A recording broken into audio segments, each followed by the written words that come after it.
চাচা তুমি এখানে? আমি তো তোমার খোঁজ দিস তো। হ্যাঁ হ্যাঁ বাপু, শুধু তুমি না, সবাই আমার খোঁজে। চাচা বসলাম বলো। হ্যাঁ, বসো বসো বসো। চাচা খুব সমস্যা বুঝলে, কিভাবে চলবো তা কিছু বুঝতে পারছি না, তাই তোমার আমি খোঁজ দিলাম। শোনো তাহলে খোকা, তোমার কিছু আজকে উপদেশ দেবো, তুমি অক্ষরে অক্ষরে পালন করো। অবশ্য। শোনো খোকা তাহলে, হ্যাঁ বলো। জীবনে মিথ্যা কথা বলবা না। হ্যাঁ আমি কোনোদিন মিথ্যা কথা সত্যি কথা একটু কম বলবা, আর মিথ্যা কথা মোটেও বলবা না তুমি। আচ্ছা ঠিক আছে। তারপরে যে কথাটা বলবো তোমার, হ্যাঁ এটা খুব ইম্পর্টেন্ট কথা কিন্তু। ইম্পর্টেন্ট, হ্যাঁ তা তো সেটাই তো বলতে হবে, বলো। যদি তোমার কিছু খাতি পুরাণ দেখে, হুম। ধরলাম তোমার একটা আম খাতি পুরাণ দেখলো, হ্যাঁ দেখতেই পারে। তা তুমি কিন্তু চুরি করবা না। না না না, আমি চুরি চুরি সময় করি। আদি করা একদম ভালো না। হ্যাঁ সেটা ঠিক, সেটা ঠিক। কিন্তু হ্যাঁ। যদি তোমার খাতি পুরাণ দেখে একেবারে নিতান্ত, হুম। তাহলে তোমার হলো দেখবা কেউ আছে কিনা, তুমি একটু দেখে নেবা। হুম।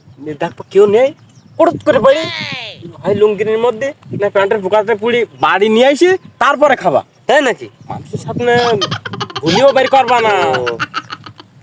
চাচা আমার কি উপদেশ দিতি না বাইরে দেওয়ার চেষ্টা করতে, আমি তো বুঝলাম না। হ্যাঁ চাচা কি বলতিলি বললো দেই। খোকা, তো তো শেষ পরামর্শ দিতে ভুলে গেছি।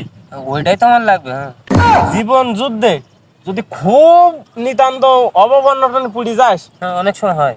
হ্যাঁ অনেক সময় ভাই এই অভাব অনটন কাটা গেলি, তুই কুটুত করে মাঠে চলে আসবি, এসে দেখবি স্বাস্থ্যবান ছাগল টাগল থাকলি, চুরি টুরি করবি নি মোটেও, তোমার করে ভালো না। হুম সেটা ঠিক। জীবন যুদ্ধের জন্য খুব প্রয়োজন।